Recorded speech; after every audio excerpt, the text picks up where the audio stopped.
All right, our next topic for Chapter 6 is enthalpy. Okay, and enthalpy is a thermodynamic factor, and it's denoted with an H. Okay, the symbol for enthalpy is H. Again, don't ask me why. I blame the Germans. But anyways, delta H, so the change in enthalpy, equals the change in energy plus P delta V. Okay, so at constant pressure. Now let's take a look at this a little bit, and we're going to break it apart a bit. And so delta E itself is Q plus W, right? And P delta V equals negative W. So delta H equals Q plus W minus W. Therefore, delta H equals Q. Okay, so at constant pressure,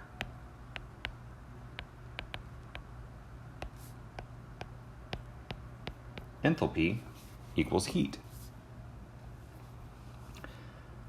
All right, so looking at the enthalpy of a reaction, we can apply stoichiometry to it.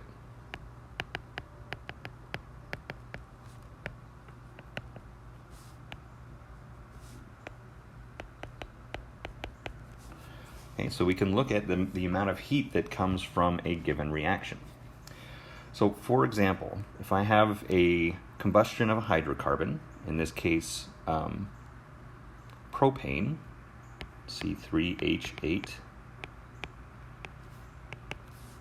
plus 5O2, this is 3CO2 and 4H2O.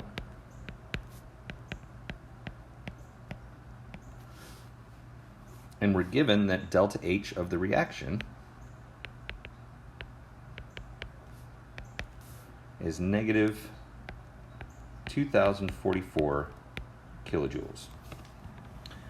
Okay, so it's exothermic, and it's quite exothermic. As you might expect, combustion of a hydrocarbon releases a pretty good amount of energy. So what this does is it gives a relationship of moles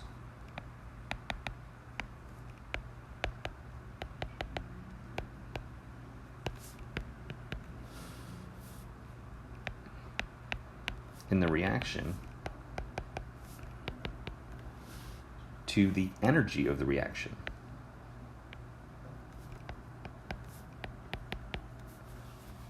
All right, so this number, this delta H, this negative 2044 kilojoules, is related to each thing in this reaction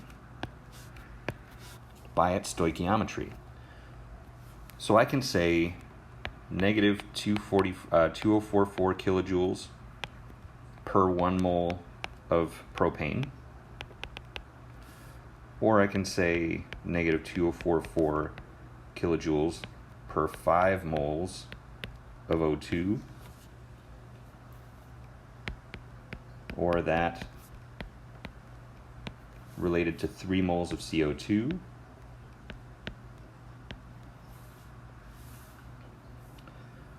or that related to the same amount of water.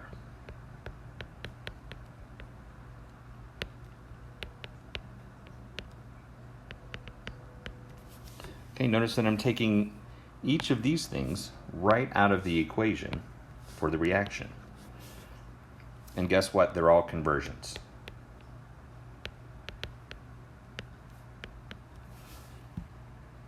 Okay, so if I know that I'm starting with a certain quantity of propane or a certain quantity of oxygen, or that I produce a certain quantity of CO2, I can make a calculation that will tell me how much energy was involved for this particular reaction. All right, so let's do a little practice.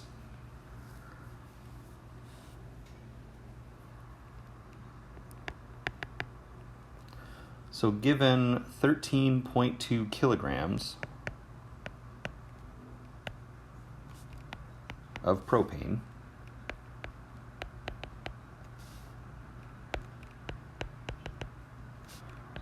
find Q. What is the heat of the reaction? Okay, so my relationships here are all based on moles, right? My energy of reaction is all based on moles of propane, moles of O2, moles of CO2, moles of water. So I need to take my 13.2 kilograms and convert that to moles.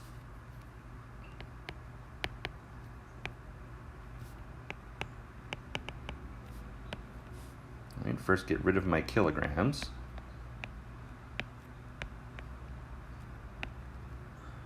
Right, now I'm using molar mass to get to moles.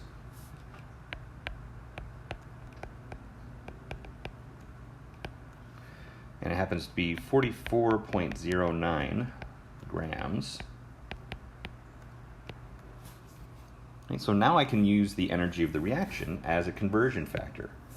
So if I put moles of propane on the bottom, I'll have the energy of reaction on top.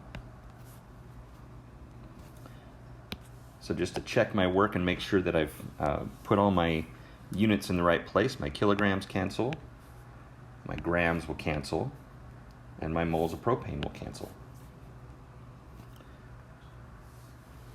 Okay, so I find out that if I start with 13.2 kilograms, the result will be negative 6.12, 12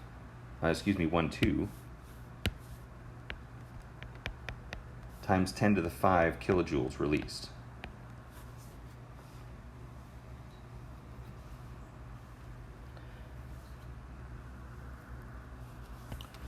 So our next topic here is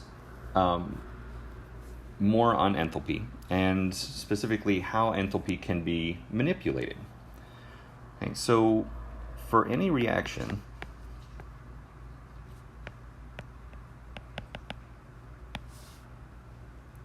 delta H for the opposite reaction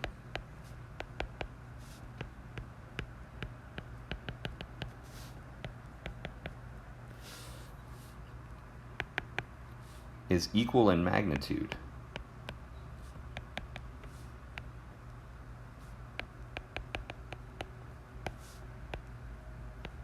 but opposite sign.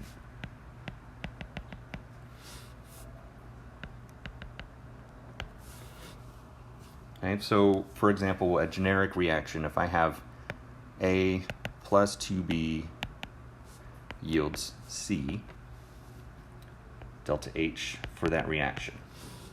If I reverse that reaction, C yields A plus 2B, then it's negative of the same reaction.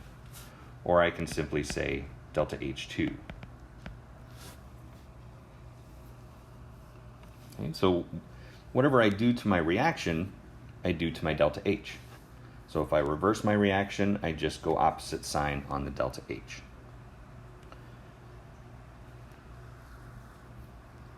Which leads us to Hess's law.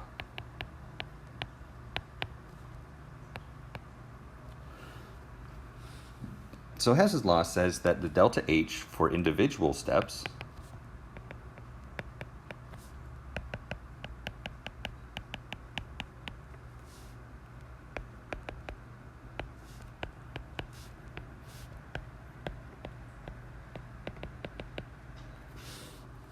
can be summed up.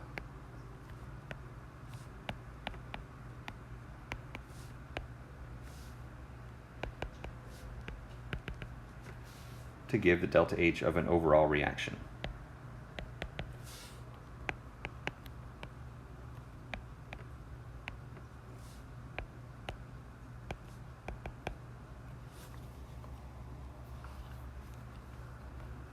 All right, so for example, coming back to our A plus 2B,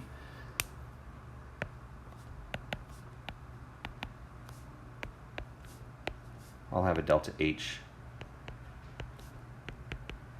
for that reaction. And if I combine that with a C yields 2D to delta H2, if I combine those reactions, my C's are on opposite sides, of the reaction. So the C's will cancel out. So my combined reaction is A plus 2B gives me 2D. And that will have a delta H3, which is equal to the sum of the two steps that I just combined.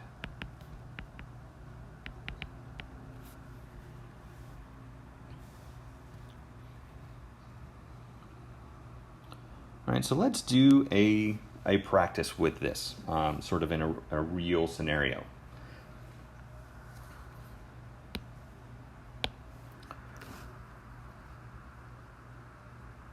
Okay, so if I am given an overall reaction that looks like this: solid carbon plus water vapor gives us carbon monoxide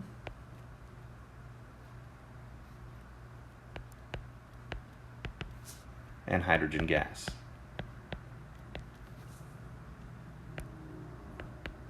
What is the delta H for that reaction?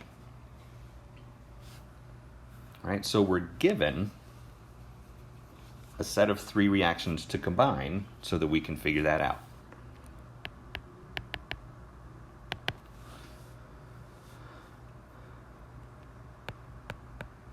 And this will take me a moment to write these out.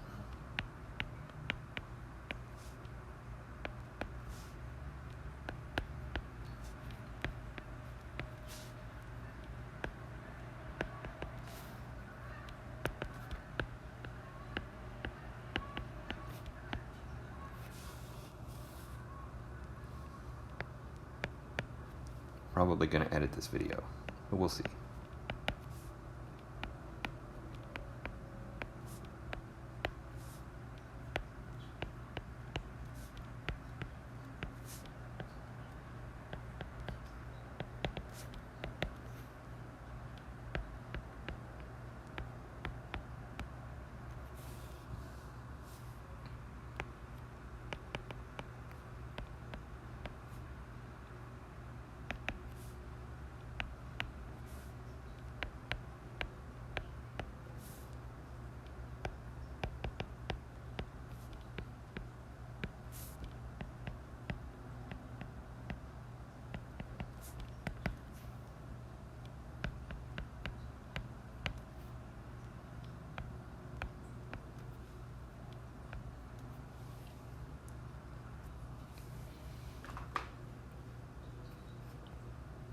Okay, so getting into this. So we have these 3 reactions to play with. Okay, so I'm going to put down a list of steps for us to use in order to effectively combine these reactions. So sort of a plan of attack. All right, so first step that we can do is look at what reactants and products are in the overall reaction.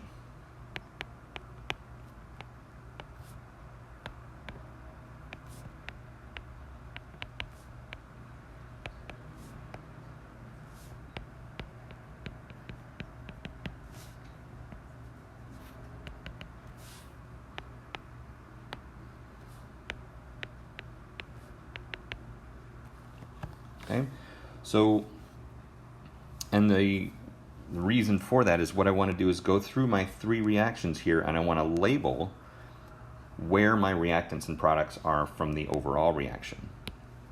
All right, so carbon solid is a reactant in my overall reaction. So I'm going to find every place in my given reactions where I have carbon solid, and I'm going to label that as a reactant. Okay, here it happens to be a reactant. All right, H2O is another one, another reactant. And I look through and I find H2O in my 3rd equation, and I'm going to label that as a reactant. Then CO gas, carbon monoxide gas, is a product in my overall reaction. I'm going to find it in my given stuff, and I'm going to label it as a product. And then hydrogen gas is also a product in my overall reaction. So I'm going to find it, and in my 3rd reaction here, there's some hydrogen gas. Okay, so what this does is it tells me where things are located so I can decide whether or not I need to reverse any of my reactions. All right, so step 2 is related exactly to that. Okay, reverse any reactions to get things on the correct side.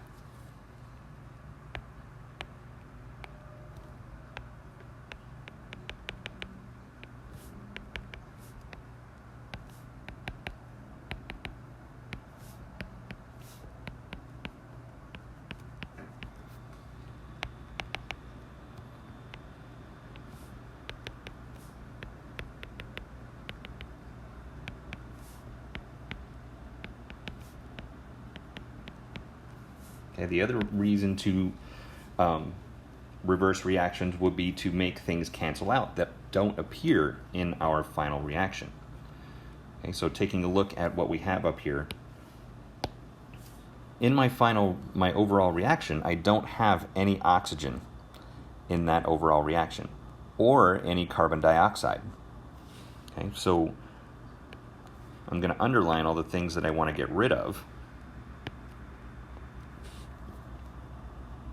because they don't appear in my final reaction.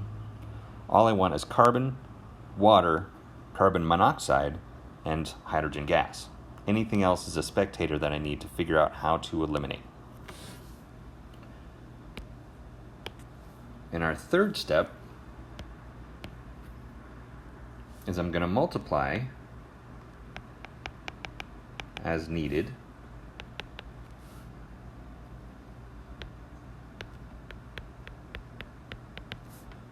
to get the correct stoichiometric coefficients.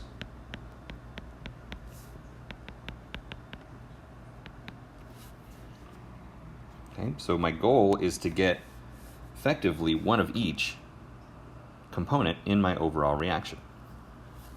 All right, so let's tackle this a little bit. So looking at my given reactions, I can tell right away that reaction 1 is okay because I've got one of my desired reactants as a reactant. Reactions 2 and 3, on the other hand, I have things on the wrong sides.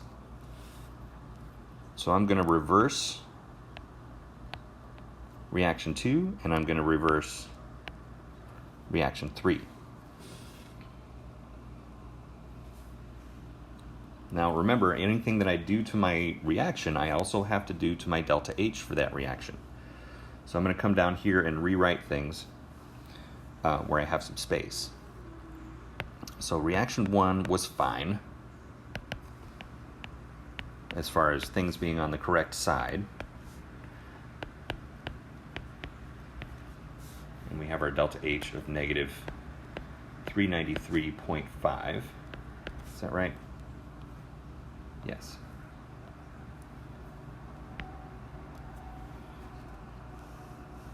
Right, and then I have reaction 2, which is, let me make sure I'm doing this right. Okay, so 2 CO2s, and I'm reversed it.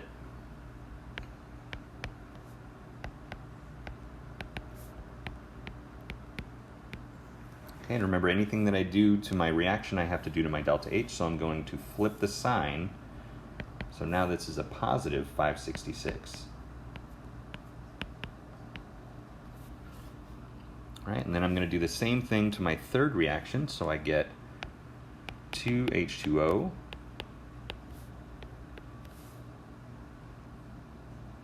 H2,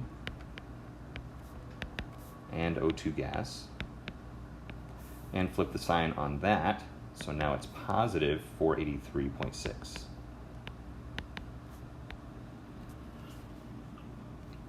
All right, so now we have everything on the correct side. But remember, I want to get rid of my carbon dioxide, and I want to get rid of my water. Okay, so things that are on opposite sides of the yield sign will subtract. Things that are on the same side will add. Okay, so I have, in my top reaction, I have O2. I have one O2 as a reactant, and then on my other two reactions, 2 and 3, I've got a single O2 on each side, or on the right side. And then I need to get rid of the CO2 as well. So I've got one CO2 on the top reaction as a product, and then 2 CO2s in reaction 2 as a reactant. So they're on opposite sides, which is great, but they don't cancel each other out. So if I take and multiply this reaction by 1/2 and this reaction by 1/2, what that does is makes CO2 a single, makes CO a single, and gives me 1/2 O2. And then I'm going to divide or multiply by 1/2 my delta H. And then I'll do the same thing to my bottom reaction. So that will make a single H2O, a single hydrogen, and a 1/2 O2. And I have to do the same thing to my delta H.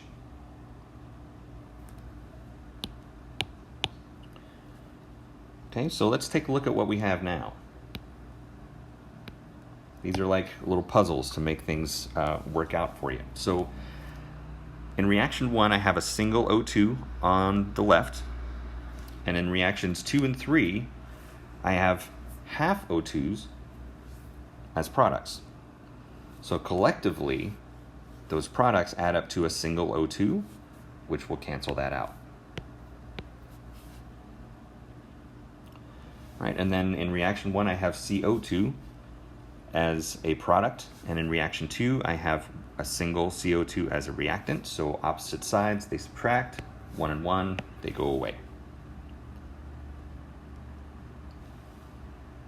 All right, so now that I've done all that eliminating of things, what I have left, everything on the reactant side I write down. So I've got solid carbon plus H2O gas. That's all that's left on the reactant side. And then what's left on the product side is my CO gas and my H2 gas. And that should look exactly like my desired overall reaction, which it does. All right, so then I add up my delta H's. So I have negative 393.5 kilojoules, 566 kilojoules over 2, and 483.6 kilojoules also over 2. So that comes out to be 131.3 kilojoules. So this is my delta H of reaction.